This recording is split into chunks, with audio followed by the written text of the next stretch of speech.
Welcome back to Hannity. Europe is on edge tonight after a deadly terrorist attack that rocked the city of Brussels earlier today. During a speech in, yes, Havana, Cuba, the president had a chance to make a bold statement condemning the bombings.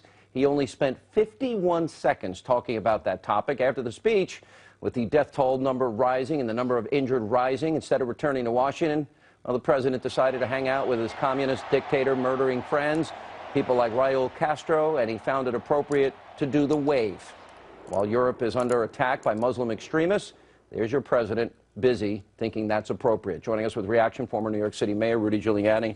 I don't even know what to say to that. Honestly, it is a national embarrassment and disgrace, but I'll get your thoughts. Well, it absolutely is a disgrace. The reality is the President of the United States, the minute that happened, should have returned to Washington on Air Force One, gone into the Situation Room, and said to every one of his national security advisors, give me a plan by tomorrow morning how we wipe out ISIS. It doesn't have an in him. How we wipe him out. I asked Donald Trump this. How is he friends with all the wrong people? Makes deals with the Iranian mullahs. Makes deals with Mohammed Morsi. I also believe that his weakness, his 12 lines in the sand with Saudi Arabia and backing off, and then his willingness to Syria, right. His willingness to negotiate with a mass murderer, the Ayatollah.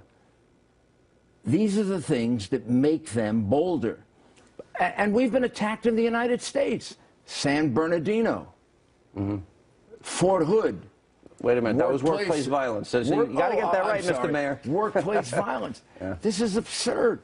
They take advantage of our weakness. The two biggest issues that worry me is the president, even though James Clapper, you know James Comey, you know General John Allen, all warning ISIS will infiltrate the refugee population. He's insisting on putting Americans' lives in jeopardy and taking a chance with Americans' lives. Well, that is completely irrational, 100% irrational.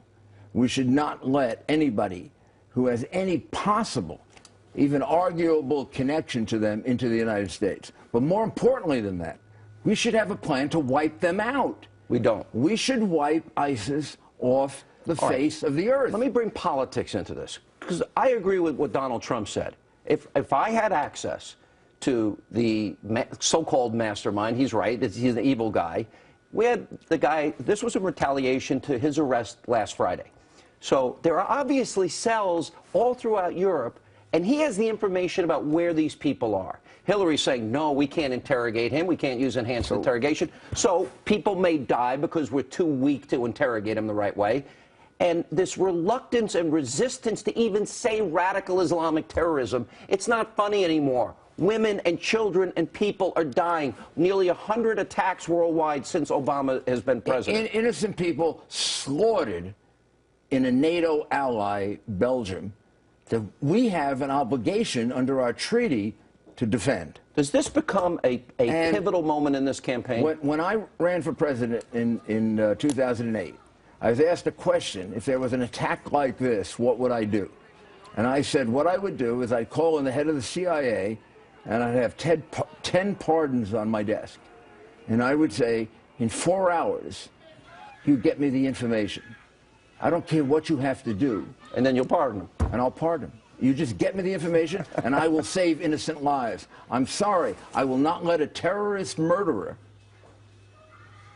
hold this information and not save innocent lives. Those that disagree with me and Mr. Trump, I asked them this. I asked this question.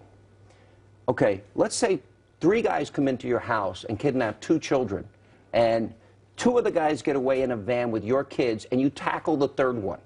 Is there anything I'm not going to do? Yeah, absolutely nothing. To get the information about where my kids are? Nothing. Absolutely. I will break every law. And when you put your hand down on the Bible and you swear to protect the people of the United States, that's what you swear to do for all the people of the United States, not just your children. Is this going to be a pivotal moment in this campaign? I believe it is. The divide between Hillary and... We need a president who can protect us and our allies. Belgium is an ally of the United States. France is an ally of the United States. We are offering them no leadership. The president of France, a socialist, is stronger than our president. About the war that the Islamic extremists are conducting against us, and our president is weaker than the president of France. I am embarrassed as an American. I share your embarrassment. Mr. Mayor, thanks for being with us. Appreciate it. So thoughts and prayers also go to those families.